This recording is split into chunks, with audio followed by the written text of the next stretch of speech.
আপনাদের খেলা দেখার জন্য অনুরোধ করে অবশ্যই ইনশাল্লাহ আপনারা এরকম একটা খেলা দেখাবেন যে দূরদূরান্ত থেকে অবশ্যই মানুষ আসবো আর আপনাদের যত সহযোগিতা করা ইনশাল্লাহ আমরা করবো।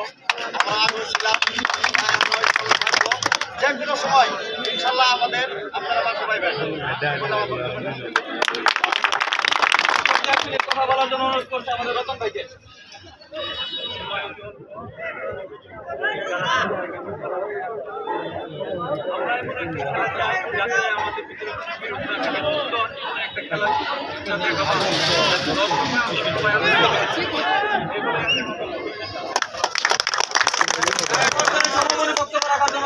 আমাদের সভাপতি